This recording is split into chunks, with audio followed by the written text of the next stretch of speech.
Good afternoon, everyone. Can you hear me okay? Right.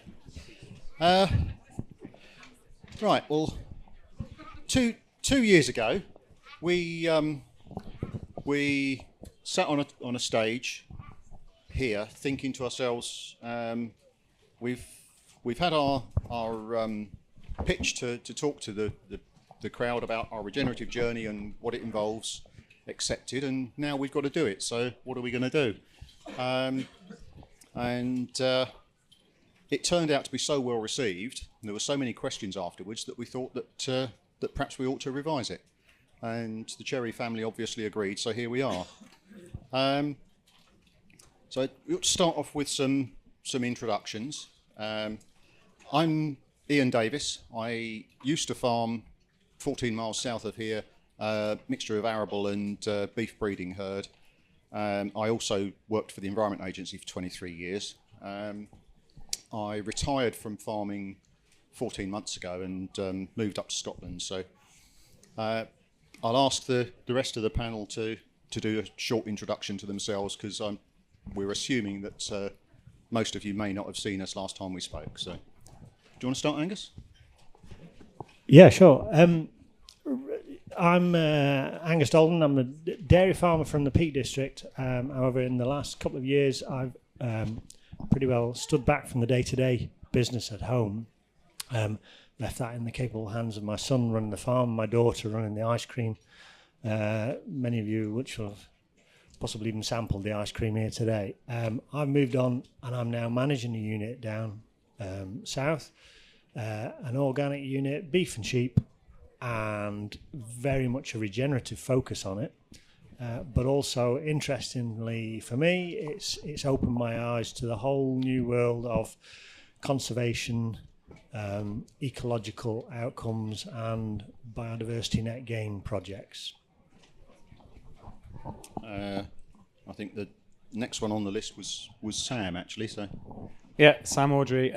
Now Trendielvine Farm in mid Cornwall. We are 2 years ago. We were on the cusp of my wife and I moving away from the family farm and starting our first tenancy. Duchy of Cornwall as our landlord. Yeah, we are 330 acres. We moved for a variety of reasons. Let's say, yeah, there's been a lot of work had to go into the farm. It was quite degraded, arable, spuds, brassicas on 2/3 of it. It's been a massive journey for us, but it's been for the best for me, my wife Laura, and our 3 children. Yeah, I think that's as far as we need to go for now. That's me. Anthony Ellis. So I farmed with my father on I guess what will be classed as a small family farm, 200 acres, sheep and arable.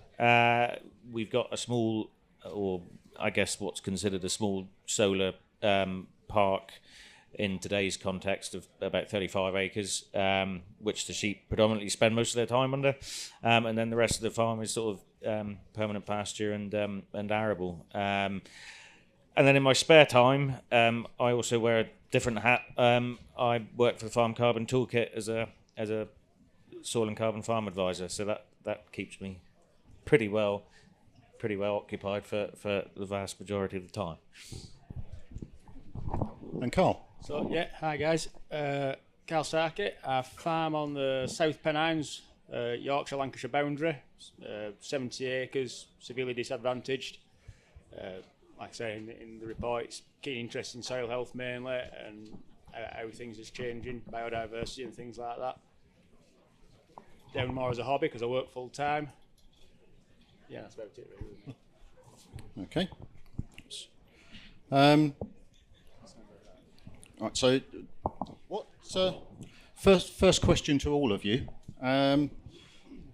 Over the last couple of years, what have your biggest challenges been? Anyone want to go first? What are you looking at me for? Moving 3 hours away has been a massive challenge, away from family, friends. We've been lucky. It's a really nice community seems to be where we've moved to. Biggest challenge is bringing a sort of farm where the previous tenant had been retiring for a few years, no fencing. As I said before, let out to spuds and brassicas, the soils are dead, knackered, useless, effectively. Drilling, got a good stewardship agreement, so we put herbal lays into a lot of these just to bring the soil back alive, and getting the soil back alive and working again has been a big job. It continues to be a big job for the rest of my farming career. Karl? So yeah, the last 12 months, 2 years, we first sat here, we were at the start of a drought, and then I thought I was getting on top of a few issues, because there had been a few dry years from like 2018 right through to 2022, and I had a serious issue with docks. I really thought I was getting on top of them through various grazing methods, and it turns out I ended up having a lot of dock beetles, and they did an amazing job. And then along came last summer, and we were down here, it was lovely, we thought we went for another drought again, and I thought, say it's all going to work out this year, and I'm going to have no problems, and then it got wet. And now this year, I'm just swarmed out with docks again. And that's a big challenge for me at the minute, just managing them, I'm just mowing out with docks. Water, I get a lot of runoff off the farm above, a hell of a lot of runoff, and it doesn't go in streams or anything like that, it just runs over the surface. Is it not? Oh, is that better? So it just runs over the surface. It used to run out of my farm gate after it come through his sort of thing, and now I seem to be absorbing a lot more of it. So obviously I'm not running machine on the land anymore, or bare minimum. And in that respect, things have improved. But yeah, water and docks is a big problem at the minute. Tone? Yeah, I think the biggest challenge for us has been the sheer amount of rainfall from sort of end of last summer through to middle of the spring. We had half our annual rainfall for the farm in January, February and March, over 500 mil. And so everything sort of came out of the winter looking bedraggled and miserable. But what it did for us is it really shone a spotlight on the parts of the system and the parts of the farm that were working well, and the bits that really weren't working particularly well. So the arable side of the business, the winter cereals, have really struggled. We've had, despite trying to do all the right things, we've had quite a lot of runoff and erosion in parts of the farm, which is a bit frustrating. So after this time last year, started sort of raining through harvest, and we had a very catchy harvest. Harvest was late, which means when it came to planting cover crops after the winter cereals last year, we didn't get them in time. We were trying to wait for contractors were slow in getting to us, so they didn't go in time. 2/3 of the cover crops didn't really come to much, and so those fields came out of the winter looking, they were in a hell of a state. And so we did what we're not supposed to do on a regenerative journey, and we went and dragged the plough out the back of the shed and ploughed 2 or 3 fields. But it's just all part of the learning curve, I guess. And we were talking to another chap just down the road from us, and he'd gone and spent a lot of money on a 3-metre Missouri drill and sold his plough. And I said, I've got a bit of confession to make. We've gone ploughing again. And he said, well, I'm glad you said that, because I sold my plough last year and I've had to borrow the bloody thing back this year to go and plough 2 fields. So although we've had challenges, we've learnt that we got to do more stuff ourselves perhaps and rely less on contractors, and we can't be too afraid of just taking a step back. And if you got to hit reset on a couple of fields, then don't be afraid to just do it. And that is an interesting message that we talked about last time we talked, wasn't it? That just because you're trying to follow a regenerative approach doesn't mean that you can turn your back completely on conventional agricultural methods. It's just understanding why you're doing it and when you're doing it. So, Angus. Yeah, I can concur with that. Hitting the reset button. I'm sure a lot of us this winter have hit a reset button. I've been in a position really well. I've overlooked 2 farms really now for the last 2 years, and back home I've seen the dairy herd. It's quite satisfying in a way to see it achieve its resilience. We've found my son's managing it now, and we've found the sweet spot stocking rate wise, which wasn't at that 500 cow dream goal, if you like. That's certainly been reined back 20%, and it's just meant that grassland through has been able to see not only the drought through, but similarly this incredibly wet and testing time this spring. It hasn't been easy because we don't feed any concentrate. So Henry got less tools in the box there, and then similarly on the other unit I'm managing now, challenges there. Yeah, to see 25% of your ground permanently underwater for the winter, or what seemed it, was quite a novelty for me. I thought it was a lake down the bottom of the farm when I moved there last year, but it wasn't. It turned out it was actually the River Tame, but it was just spread out over 60 acres of the fields down the bottom there. That ground is just coming back into play now, but even so, it won't be right this year. Working on an organic unit, yeah. Organics and direct drilling don't really lend themselves, and a reset button was definitely needed, and has definitely had results there this spring, with a cracking crop of spring oats coming through. But yeah, that was an interesting observation. Yeah. Okay. We put just a few pictures together to sort of talk around and bring out some ideas. Do you want to pick up on that one? Yeah, I mean, last year we had a bit of a dabble grazing winter cereals with lambs, just to really try and put some numbers against the difference, just to try and reduce inputs, try and save a bit of money, try and stretch the grazing for the lambs, and just to really see how it would work on our soils and in our system. And it worked really well, and I was very, very surprised at how well the wheat recovered and caught up with its, and we just did a simple side-by-side trial. It was nothing particularly flash, but I was really impressed with how well it caught up. And so it's something, and it's one of those things. I'm not going to do it in every field every single year. It's another tool in the box where if we think wheat's coming out of the winter a little bit ahead of itself and a little bit dirty, we've got the option to throw lambs, or if I'm feeling brave, throw the ewes in and just graze it off and take the disease material away, and hopefully cut a little bit of nitrogen back. And we cut the nitrogen back by 20-25 kilos on the grazed patch, and didn't see any difference in yield. They both sides did roughly, I think it was about 8.3, 8.4 tons to the hectare last year. It was looking like it was going to be that 1 year. We came through last spring and everything was looking $1 million, and then it started raining, and it was probably one of the most frustrating harvests last year. But that was one thing that we sort of carried forward, and we think we can, it's something we can use in the future. So you think you persuaded your dad that it's not quite mad to put livestock onto a growing arable crop? It's one of those things when you're trying to but you're trying to, when you're coming up with weird and wonderful ideas, and you sort of say to the old man, I want to graze the winter cereals, and he says, absolutely not, that is a fucking stupid idea, I've never heard of anything daft. And then 2 minutes later he thinks, well, actually, your grandfather used to do that. And so all of a sudden, a fortnight later, it's his idea and we're doing it. So that's all part of your holistic context, isn't it? Having to drag your family along with you. Yeah.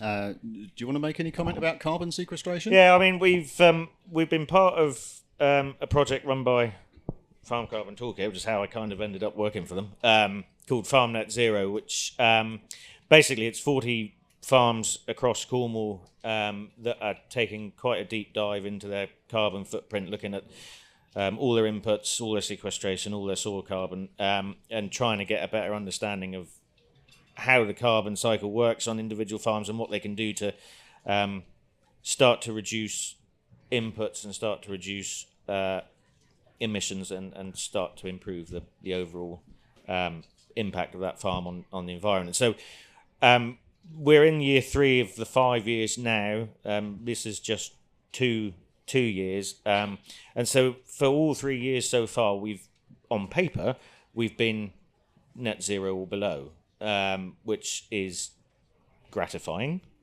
It means nothing to us financially, but in terms of looking at the figures, we sort of look at it through it's actually quite a good way of looking at your business, because despite the fact that we're one of the only industries that can actually sequester carbon and effectively manage carbon, we spend an awful lot of money on carbon. We buy a lot of carbon in, or we spend a lot of money on carbon-heavy inputs, and so it's a really interesting way of looking at your business. So, you were going to say something? No. So yeah. There are 2 sets of figures there. Both of them are quite different. If you look at them, so the first year we weren't part of a countryside stewardship scheme or anything like that. Whereas the second year we were part of countryside stewardship, so that can all be put into the calculator. So the 2 sequestration values are quite different in terms of, one looks like we've all of a sudden sequestered a hell of a lot more than we had before, and all that is that we've been able to put the countryside stewardship figures in, and they're Natural England figures that sit in the back of the calculator. Our emissions have also gone up a hell of a lot in the second year, and that's almost entirely come from soil.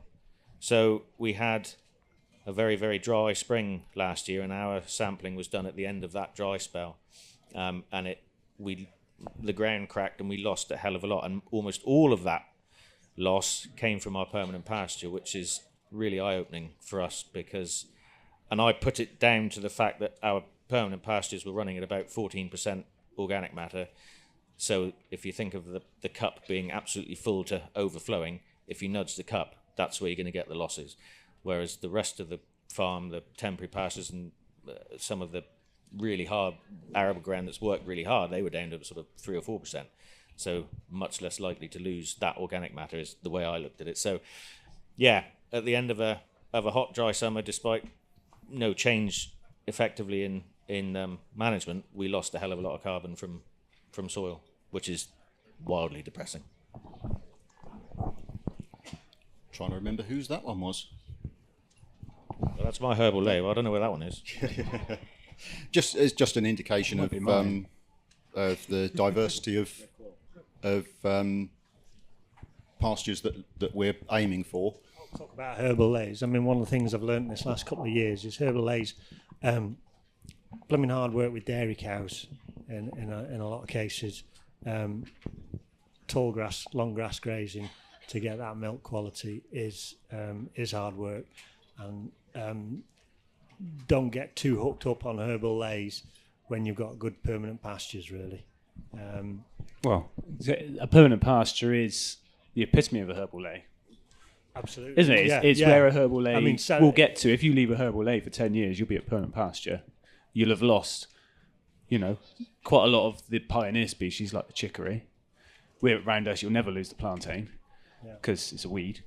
And you'll lose quite a few of the clovers, but then that'll cycle. 1 year clover will be hot, and then the next year it'll be down as the soil balances. I mean, we're using them to recover our knackered arable ground and finishing young stock on there. I think that's the best use of them. Yeah. And at the moment, like now, I'm grazing beef cattle through herbal lays that are 5-6 foot tall, and they really are smashing down armour on the ground, just protecting. You can just feel the soil improving underneath them, without a doubt. Yeah. And the cattle do perform on them. If people tell you that cattle won't perform on a herbal lay that's up here, they do. Ours are doing 1.3 on chicory. That's up here. Okay, it's not all chicory, is it? But there's quite a lot of clover there and plantain and mixture of grasses, but they do perform. But if you're going to make them eat those chicory stalks, that's the last thing they're going to eat. They'll pick the leaves off and then leave your stalk. But if you make them eat that, they're going to crash. But then you'd expect that if you were going to eat Weetabix your whole life. I found it's essential to get animal impact. You've really got to bunch them up tight. You're no good giving them space to roam. Yeah, that's me. Definitely. The left-hand one was you. That's certainly. Definitely me. I think the right-hand one's me as well. So that's Yeah, the one on the right, the Herbal A, that's youngsters on Herbal A. Don't know what field it is. Don't know if it's 1 year or 2 year. It's probably this spring, so it's probably a second year. The one on the left's quite interesting. It's cows in tall grass, so that's first rotation 10 days ago, I think that was I sent to you. But in the picture, you can see 3 different management. You can see us on the cows with the tall grass. You can see the one in the middle of the picture, that's our neighbours that are now feeding silage bales out on those fields they've just silaged on. And the one on the hill is set stocked Bowling Green all year round with cows and calves. I mean, I prefer ours. I think it's nicer. But it's quite, that permanent pasture field is in GS2, which is low input permanent pasture, so we don't fertilise. We don't fertilise any of our grazing ground. And that was grazed when it was really wet in March, and it's different. So it's a lot more vegetative this year to this time last year. It was fully seeded out. This year it's a lot more vegetative, but the same speed going through the field. It's quite the diversity coming in that field is by having the longer rest periods and letting everything grow longer is quite astounding for us. Really, there's a lot of wait a minute. Bird's foot trefoil. I always forget that. There's big patches of bird's foot trefoil, like 2 meters square, further down the bank, and there's not one. There's 4, 5, or 6, and it's a herbal lane. Now it's been allowed to express itself, and the cows are grazing it right out, not to Bowling Green, but grazing it as much as I can get them to graze it, and then go on. Then that'll be rested for 2 months, 3 months without looking at the grazing plan. So it's going to have a good long rest to express itself again. So it'll have 3 grazings a year, which is, and the cows are performing on it. The calves are doing well on it. The cows stay on a permanent pasture, and the young stock stay on the herbal A's. And we were, last year, our top performing first year herbal A did just under 10 tonne of dry matter. That's working off animal live weight and demand. So not off plate meters, because plate meters don't work on tall grown out anything, especially herbal A's. So it's a profitable system for us.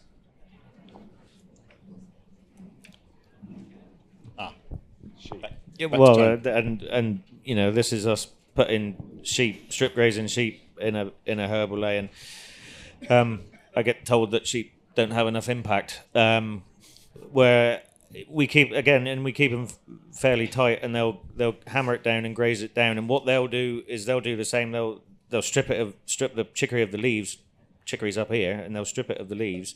And then the next thing I'm told is, you need to top it because it needs to all be taken down to the same level. But actually, if you just leave it, the leaves grow back, and when they go in next time, they'll strip the leaves all over again. And because you're not cutting the stem off and you're not opening up that stem to rain, you're less likely to get a rot into the crown of the chicory, and hopefully it will last a little bit longer. So this is the first time we sort of had a bit of a play with strip grazing as opposed to paddock grazing, and I was very encouraged with the job that the sheep did, and they saw the difference in time scale between those 2 pictures was about 8 hours. So they've absolutely nailed it in 8 hours, and we're looking to move them again. And what they've done around the outside of the field, they're obviously not getting something from the herbal layer, and they've gone absolutely mad at the hedges, and there's a tide line like that all around the outside of the field by the time we finish grazing it. So they're having a go at the blackthorn and the hawthorn and the hazel and all sorts in there. So it's just interesting to see what they're doing, what they're actually trying to find in the hedges. But it again comes back to changing mindsets, and you say about wanting to, or feeling that you might have to go in and top it and knock the chicory stems off. It's all about that mindset is all about making the place look tidy all the time. And one thing that you can't do with regenerative agriculture is keep it looking tidy all the time. That's Karl's. So I think where are we here now? So permanent pasture. This is like 25 acres of permanent pasture. Predominantly when I was a kid growing up, cows used to go up here in early spring, end of April sort of thing, and they spend most of the summer up there with a bit of supplementary feeding occasionally, while we did all the haymaking down home. And I sort of got lumbered with haymaking, and I couldn't make quality on the bankings down at home. It was getting to be a bit of a pain in the backside. So I decided I'm going to go into like rotational mob greys and things like that. And I think the bottom left where it's all routed off, that was 2018 when I started. And I thought I need to change something here. Things are getting drier every year, and so I did do. And then as we've gone on, time's gone on. I think we're back in one with the cows. That'll be 2021. So that'll be like this time in 2021. Still a dry year, but yeah, we've got a full flush of grass there. There's all sorts underneath: bird's foot trefoil, red clover, white clover, various grasses. I'm not really up on my grasses. And they've got 25 acres to play at. I think there were 18 cows, not all in that shot there, and 15 calves in there. And it really took the pressure off, and financially it's working out better now doing the mob grazing and buying the haylage in than it was actually doing my own and having to buy extra in to beat the quality. But yeah, it's not all pretty, trust me. I mean, that was 3 weeks this ago. spring everywhere. That was this spring. They just came into that field there. There was 6 inches of rain in 6 days, and it looked an absolute disaster zone. Like the water just puddling everywhere. But the none ran out of that field gate on the left-hand side where the cows are. There's a big cutting comes down, and I get all the surface water off the neighbour. So it weren't just 6 inches of my own rain as such. It was many, many thousands of gallons of the neighbours as well. That's Angus's. Yeah, yep. But I went back. I haven't been in photos, but I went round for a walk last week, and that's like I say only 3 weeks ago. And the grass is already 2.5, 3 inches tall. It's coming through. Another 100 days, you won't even know it's happened really. Just be a bit rough underfoot. Yeah. Yeah, along the way, one of the things I have learned is really don't panic about disasters, because what's the worst thing that can happen? Yeah, that group of heifers made a mess there on that small patch. 4 weeks later, that was the recovery 4 weeks later. And yeah, the whole system is resilient. You know, I'm more than happy with that. I think the key, going back to Angus, is when you have that happen, next round, you can skip your muddy patch. Yeah. Definitely don't let it happen again, as I had it this spring in one patch where it happened again. Then we had another deluge on the second round, and I'm going to see that all the way through. So I've given them a skip through of that paddock just this week, just to let it recover properly. You know, I will lose production all summer, and I'll probably have to do some overseeding this autumn to make up for my cock up. Yeah. And that left-hand picture, at first it looks really stark, but when you look closely, there's quite a lot of vegetation still in there. It's a lot of mud drawn to the surface, isn't it? Yeah, and again, the fact that you're grazing longer covers there means that they will carry the stock. You know, yeah, it's giving that sponge underneath the stock. And that was Karl's just. Yeah, so like I said, this is just more or less outside the homestead. I mean, everything looks wonderfully flat there, and it just looks like an oddball field shoehorned into a corner. But there's some areas of that field that's seriously steep. You can see where like the cows. That's one thing I struggle with. I mean, cows bunching up and creating like the odd mud spot in the middle when they're trying to get away from flies, even though it's been dry for a few days. They'll just herd together after they fill their bellies, and you do get the odd patch of that where they just herd together. Whether I need to move them on a bit faster or not, I don't know. But we're just working on that still at the minute.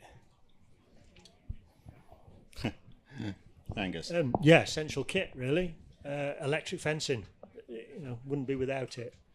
No, definitely. And strip yourself, get the barbed wire out of the system, yeah. That's back to your. So there, yeah, that's what I was looking again. about. So actually, you look through that gate, and that's actually been mowed today. The lake on the far side of that, the lad's trying to pick off what he can really from it. It's looking quite sad, but again, you're battling against nature, and you've got to roll with it to a degree, yeah. But those flood meadows were completely out of bounds until end of May. Yeah, before I could even walk over them. Trying to work out whose that is. Looks like yours again, That's Angus. one of mine, yeah.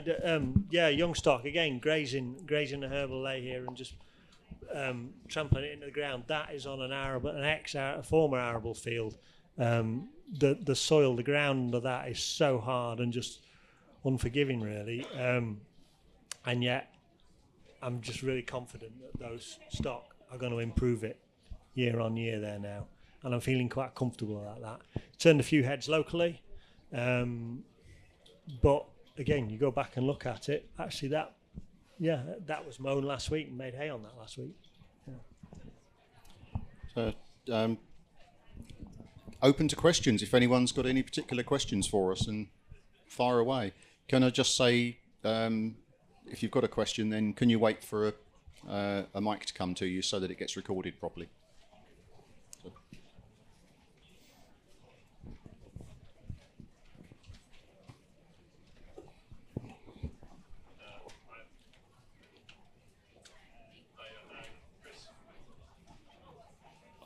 Hiya, Chris Middleton from SLR Consulting. So something that you brought up is that risk, and when you make mistakes, it can set you back sometimes. But I've been looking into the microbial community in the soil to sort of bridge that gap, and especially with arable agriculture. Once you've sort of fixed that community in the soil, you can start to see results quicker and a bit more resilience quicker. But I was just wondering, in your first steps, how much focus was there in the soil micro community in the soil? Anyone want to? I'll kick off there. There was no focus on it other than the livestock element of it, and it's the livestock side of it that this is, from my point of view, is the essential part of the circle. Yeah. For me, when we've been cycling those old arable knackered soils back into herbal lays, there's no, same as Angus, we haven't been looking at the soil microbes. We know the soil's dead. You can smell that it's not alive, and you can see and feel everything. You can see the water sheeting off the fields, that it's not alive. But you can see when the cattle have been through, you can see those dung patches. So the cows are excreting their own microbes, which are quite similar to the soil microbes, funnily enough. And you can see that patch is alive, and it's 2-3 times, particularly after first grazing in the first year. It's alive, like grass should be, not a bit yellow and sick and weak looking. You can see that the microbial community in the soil, as well as the fertility that's come out of the back end of the cow, is starting to work. And I think by the end of your first summer, you've got a better coverage, and the soil's actually waking up. And I'm really looking forward to seeing sort of 3-4 years down the line of those new herbal lays of what the soil's like. And we're quite lucky with our landlord that we did a soil baselining test, not just your P's and K's. There was organic matters, and there was lots of fancy coloured graphs. So that's going to get done again in a few years. So we'll be able to see the progress we hopefully have been made. I mean, when we brought the sheep back onto the farm, we hadn't had our own livestock on the farm for 20 odd years. So part of the reason for me wanting to bring sheep back onto the farm was with my agronomist hat on, and I wanted to cycle nutrients through the system better by grazing cover crops and all that sort of thing. But it was also partly about injecting a bit of life back into the arable soils again, and so that it was all part of that system. And now, as we sort of go further down that road on the arable side, we're starting to understand the damage that is being done by some of the other inputs. So we haven't used insecticides on the farm for 5 years, and what that's resulted in anecdotally is an explosion in insect life. We're a bit backwards in Cornwall. When the rest of you were all ripping your hedges out, we just didn't bother. So our average field size is about 8 acres, which means that around every single field we've got a 2.5 metre by 2.5 metre beetle bank. So we've got all of this life that's there, ready to go. We just got to give it a chance to happen. So, and now we're starting to look at what can we do to reduce the damage that fungicides are doing. And so we're trying to reduce the amount of fungicides we're using, and I'm going to give him a plug because he stood up there. We're working with Ava Fertilizers to try and do as to grow as much more resilient crop that's able to cope with pest and disease damage, rather than reach for something in a can instead. So we've in our spring crops, this is the first year we've sort of had a real good go at it. So in our spring crops this year, we've used very, very well. Hardly we put one application of fungicide on in a very, very small amount, just because we had a bit of crown rust bubbling up in the base. But we've done everything through nutrition, so growth reg, and all the trace elements and micronutrients and everything to try and build a resilient plant. And so going forward, that's what I want to see, how far I can push that system in a conventional context, if you like.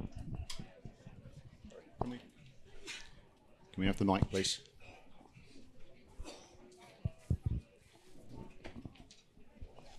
As a Stuart Mayhew from Old Hall Farm in Norfolk.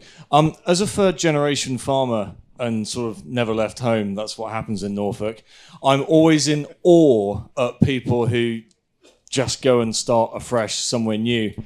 And particularly interested in the idea that you took on a completely knackered farm. How did you build, well, obviously clearly someone else wasn't making it pay. How did you manage to kind of build up a business plan that clearly, is clearly working for you? We're only 20 months in, so we rear calves as well. So we do about 600 calves a year, sell about 500 of those at wean stage, so we keep them about 3 months. So they are our cash flow, our milk check. My wife, she's a bit of a hero. She's working off farm, doing enough field. In the spare time, she's got a family. So yeah, and we're lucky that she's got a full-time job, which at the moment, we're in our tough second year. So at the moment, it's sort of, she's keeping us going. Yeah, we're in that bottom of the J at the moment. So yeah, I think because we are a lower external input system with the herbal lays, we've got stewardship, which effectively pays for the establishment and everything. So the cattle are growing 1.3. They're costing, I work out, 25p a day. There's a good margin in there. So the only input on that is me shifting them every day. Same with the cow. Yeah. So the only artificial fertilizer we use is, we've used a bit on our silage lays, but that was only because we needed guaranteed silage. Now we're transitioning more to red clover lays that don't need the fertilizer. They just need a pile of muck in the autumn, and we've got a calf unit that makes a lot of that. And on our bit of arable, but again, that we create a pile of muck out of the calf units, so that goes into there to help reduce our external fertilizer. So on paper it stacks up, but it's still scary.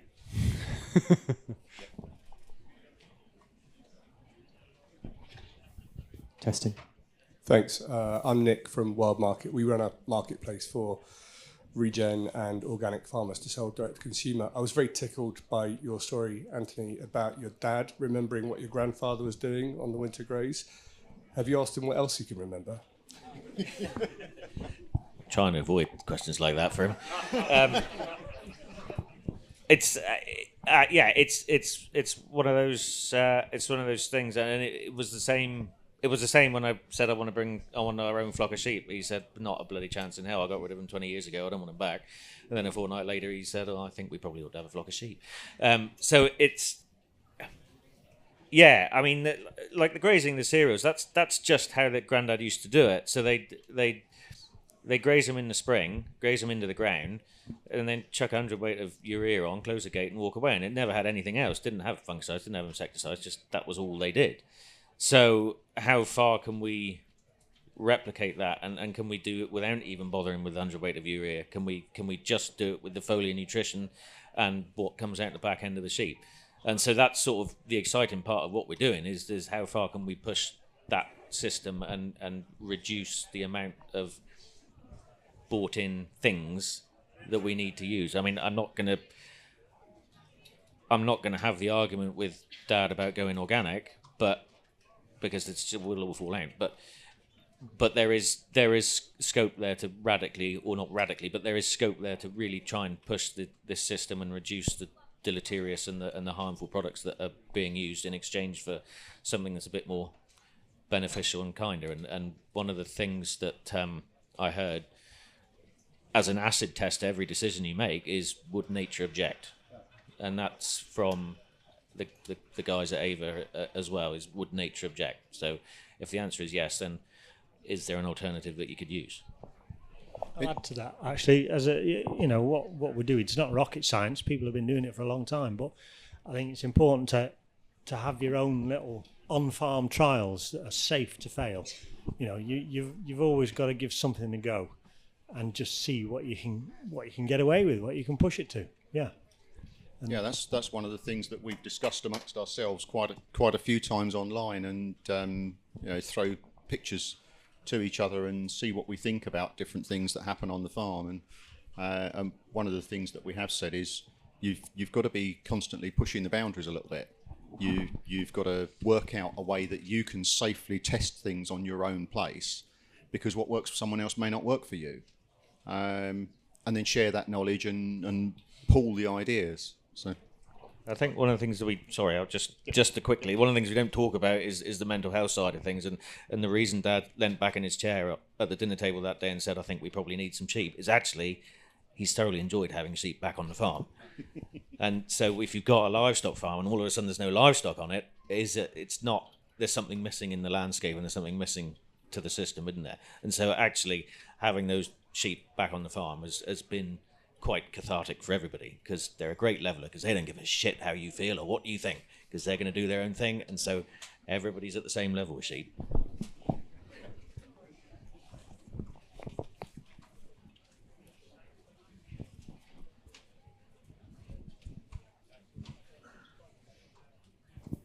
Hi there, it's Andy Duff. It's just really fascinating to hear you all sort of taking this very experimental approach, and I think the only one of you who mentioned sort of carbon numbers, I think, was you, and that was that number around, went from 90 to 270, and you said that was because of the countryside stewardship, and presumably there's some kind of model there, so that's very much modelled numbers, it's not measured numbers. And I'm just really interested in how useful that is to you, given that change and the change in terms of modelled, and whether any of you are actually thinking about you were talking about obviously measuring your soil numbers and all the rest of it, but is the carbon number something that's actually driving the way you're thinking about your farms, and are you all measuring it, or how's it going? So I guess the way that system works is, there's a huge amount of modelling that sits in behind that, and that big increase in carbon sequestration is all Natural England figures based around fairly broad brush figures around what they think should be sequestered under a herbal ley or a hedgerow or this, that, or the other. But the way the calculator breaks it down is that you can see where all the sequestration and all the emissions occur and what the percentages are. So you can actually break it down and see the hot spots in your footprint. So if you take the headline figures away and look at at where the emissions are occurring and where the hot spots are, you can start to drill down into what areas you can tweak and what things you can do to reduce those hot spots. The headline figures are kind of, I don't know, they're a little bit, I don't know what the word I'm looking for is, but it's the information behind those figures that's actually what's important, and how you use that information. And so the calculator becomes quite a good lens to look at the business through. And so that project that we're all on, there's 40 farmers in Cornwall, and everybody's sort of trying to focus on ways to not only bring that emission number down, but can we bring costs down alongside that and make it a more profitable and resilient business as a result? Does that make sense? Yeah, no, we aren't. Our aim isn't our sole aim isn't to sequester carbon. Our sole aim is to be a profitable business. A sideline of that we will sequester carbon because our organic matters go up, and as we know, 50% organic matter is carbon. But no, and we aren't able to sell carbon credits to BA or Tesco's well, Tesco's are going to try and rob them off us anyway. But no, it's for us, it's a nicety and it's a sideline. If we were able to sell credits, which we're not, and I think at the moment, some people are selling credits, but it's like, you've heard this before, it's a bit like Wild West out there. It's a little bit unregulated and unknown at the moment. So I think tie your farm into a long-term commitment like that.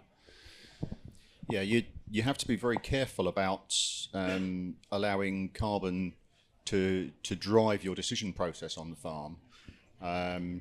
You have to remember that the state of the art at the moment on farm carbon footprinting is not that accurate, and that the processes that are agreed at the United Nations and IPCC that underpin all this, there's an awful lot of assumptions in there, and as farmers, when you drill into those assumptions, some of those assumptions don't hold up. So it's, as Tone says, yeah, you look at the broad picture that those calculators give you, but it would be probably something possibly even quite foolish to allow your business to be driven by that, because those figures could all change very much over the next 5-10 years as the science gets built up on all that. Yeah, the irony is, as well, as a livestock farmer, you've got healthy soils, you want healthy soils, you need healthy soils, healthy stock and a healthy system. But then if I go to the carbon trading companies and say I've got 400 milking cows on that pasture, they run a mile and don't want to have anything to do with my carbon because I've got livestock in the system. I'm afraid, a lot of people are looking at carbon through arable lenses only, which is fair enough. That's their business. But in a livestock situation at the moment, it's not really a realistic option, other than the fact that it gives you a healthy ecosystem. Do you want to make any comment? I'm sort of forcing you to, really, by saying it, about the biodiversity net gain project that you're involved in. Yeah, that's been a real interesting eye-opener. It hasn't signed on the dotted line yet, but basically it's setting aside an acreage of ground that is going to create biodiversity. It's going to create a net gain of units from a base on what is arable ground, actually, former arable ground. And the net gain of units is what you're going to get paid on over the next 30 years of a contract. The management of that patch of ground is going to be essential to have livestock in the system. So once again, we're back to livestock farming. And on the farm I'm managing now, I'm pretty well certain that we will have similar biodiversity on the contracted side to what we're going to have on the non-contracted side. The difference is there's a huge check for the contracted side. And it really is managing a landscape in a different. There's going to be a lot of metrics to measure along the way, a lot of monitoring to do, and probably a lot of eye rolling along the way. But your gut feeling is it needs livestock, it really is providing an extra layer of income for the farm there. Any more questions? Would any of you like to make any particular comment on the most noteworthy changes that you're now seeing in your landscapes? So, yeah, going back to the gentleman that asked about the biological activity, the soil and things like that, moving forwards, like when I first started, I didn't really notice it. My farm was in relatively good shape anyway, minimal use of fertilisers and nil use of chemicals, really. But when you start looking down into it and how things have changed, now I've took the machinery off the land, certain times, just in certain weather conditions, you can walk over the fields. It feels like a sponge, so you can feel how things are working underneath better. Even after like a heavy rain, it's not a sponge as in squelch, it's a sponge as in I can take some more of this sort of thing, and you can just feel everything working. But it's not coming everywhere, it's in small areas, certain fields at certain times. it's still early days for us. We're only in second season of grazing at the new place, so it's a bit hard to tell. But like I said, on some of the permanent pastures, we're seeing legume patches where there wasn't legume patches, and I know the soil is improving underneath the herbal lays on the old arable ground. I mean, our personal context from moving has been a massive benefit. I am able to be part of my children's lives more now because I'm more available. We're not that far from the beach, both sides. There is a bit of a negative in that my wife Laura, she's out working and full time, so she is less available for the kids now. But I'm there, available to take the slack up. So there is positives and negatives on the personal side of the context as well. Yeah, I mean, I dine out on this story as well for quite often. So that field of wheat that we grazed in that trial, we had Hannah Jones and Alex Bebbington out to assess that when it was getting close to harvest. And so all three of us are walking along, looking down at the wheat as we walk along. And all of a sudden, Alex stopped and looked up and he said, "Oh, look, there's a yellowhammer up there." And I said, "That was ridiculous. We haven't got yellowhammers here." And sure enough, there he was, this Amberlist species sat up on the phone wires, giving it merry hell. And I said to Dad, "We got yellowhammers here." He said, "Bloody hell, I haven't seen yellowhammers here since probably before you were born." So there's something and it's entirely anecdotal. I got no data on insect species. I got no data on anything other than what you can see and what you can hear. And there's something is moving in the right direction. And as soon as you start seeing those important species popping up, that says that we're doing something right. And that was, you could put that down to something as simple as taking the insecticides away. We haven't saved any money doing that because insecticides are frighteningly, worryingly, offensively cheap. But just by cutting them out, all of a sudden you've opened space for all of that chain of events to happen to get him up there on that line saying he's happy to be back. I think the biggest thing in my mind has been actually taking a step back, the whole production system, taking the pressure off it and observing what we're doing production-wise, and you get the chance then to see the ground improving and see everything around about you improving. But it's having that time to make observations. Nobody teaches you about observations; it happens. And when you've got time, you'll make observations. And that's the reason I'm probably not seeing so much wildlife stuff is because Laura sees that. I see cows and shifting fences and production off the land. Laura likes to come out when she's not working, to see I notice the swallows, but they're there with me every day. So it's when someone's there once a week or twice a week, you can see the difference. Oh, God, look at that flock of swallows over as you shift the cows through long grass and the moss and everything go up. And so I'm the wrong person in the partnership to ask. But that is one of the things that you have to bear in mind with trying to make this shift to the regenerative approach is that nature doesn't change overnight and it takes time. And certainly with the changes that we made to the place that I farmed until just over a year ago, we really didn't start to see those sort of changes for the first 2 or 3 years. And then after 5 or 6 years, we start, like you've said, I'd move cows into fresh long grass and there'd be clouds of insects coming out of it. And then that obviously feeds the whole food chain above it. So it is a long process, and as someone quite rightly asked for one of the questions, when you start the process, particularly with going into a farm that, as Sam's done, that's been very intensively managed, then you need to have a backup plan about how the finances keep rolling while you overcome that period. But once you do, then you start to see positive differences that move you forward all the time. It's not that you won't get challenges, because you will.